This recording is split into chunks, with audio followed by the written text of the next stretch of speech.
Bismillahirrahmanirrahim. Ya eyyühellezine amenu ista'inu bis-sabri ve's-salah. Tabi fakat şunu biliyoruz. Şehitler Allahu Teala'nın seçtiği kişilerdir. Çünkü biz Ali İmran suresinde bizzat Uhud'un yani o acılarının, o şehitlerinin hikmeti anlatılırken, oradan dersler çıkarılırken ne buyuruyor Rabbimiz? Bu olay başınıza geldi. Uhud'da işte 70 sahabe şehit oldu. Hamza şehit oldu. Diğer büyük sahabeler. Bu niçin böyle oldu? Çünkü şunlar hani sebepler vardı da o sebeplerden bir tanesi de Allah-u Teala sizden şehitler edinecekti. İçinizden şehitler seçecekti. Böyle bir olay onun için oldu. Yoksa şehitler durduk yere nasıl olacaktı? Demek ki Allah-u Teala seçiyor. Seçerken de bakın şu önemli.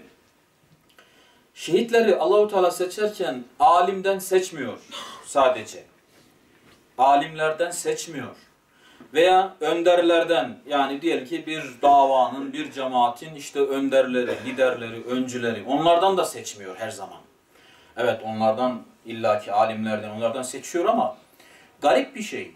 Bakın birkaç tane örnek anlatacağım.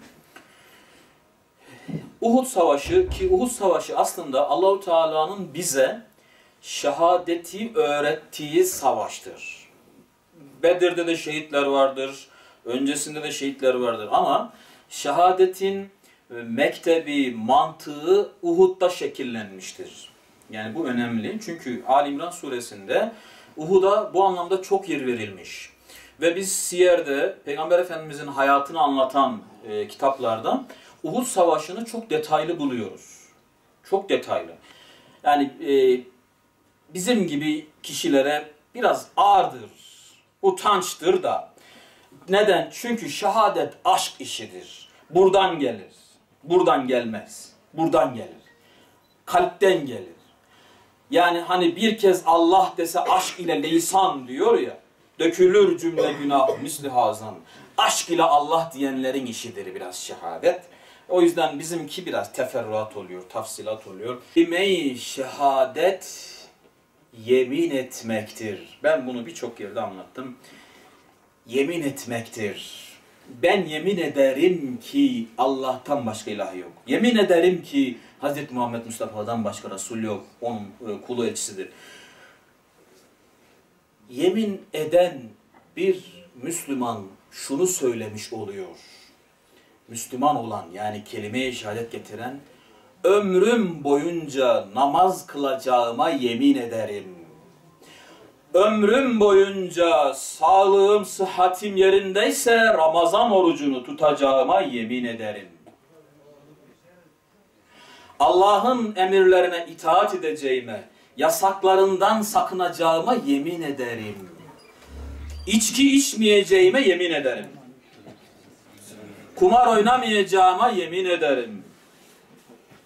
Faiz yemeyeceğime, zinaya yaklaşmayacağıma yemin ederim. Kelime-i şehadet getiriyorsun. Kelime-i şehadet getiren birisi aslında bunu söylemiş oluyor. Bir damla içki içmeyeceğime yemin ederim. Bir vakit namazımı kaçırmayacağıma yemin ederim. Bilerek kaçırmayacağıma yemin ederim. Harama gözümle, elimle, dilimle, ayağımla yanaşmayacağıma, yaklaşmayacağıma yemin ederim. Kelime-i şehadet budur.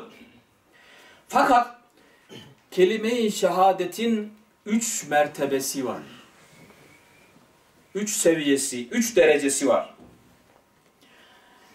Bir, avam Müslümanın şehadeti. Şu an dünyada 2 milyar Müslüman var deniyor.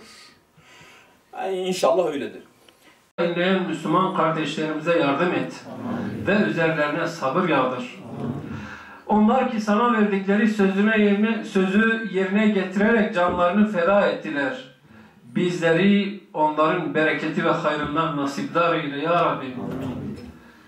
Ya Rabbim, dünya hayatının geçici bir metadan ibaret olduğunu, esas kalıcı yurdun senin katında olduğunu buyurdun.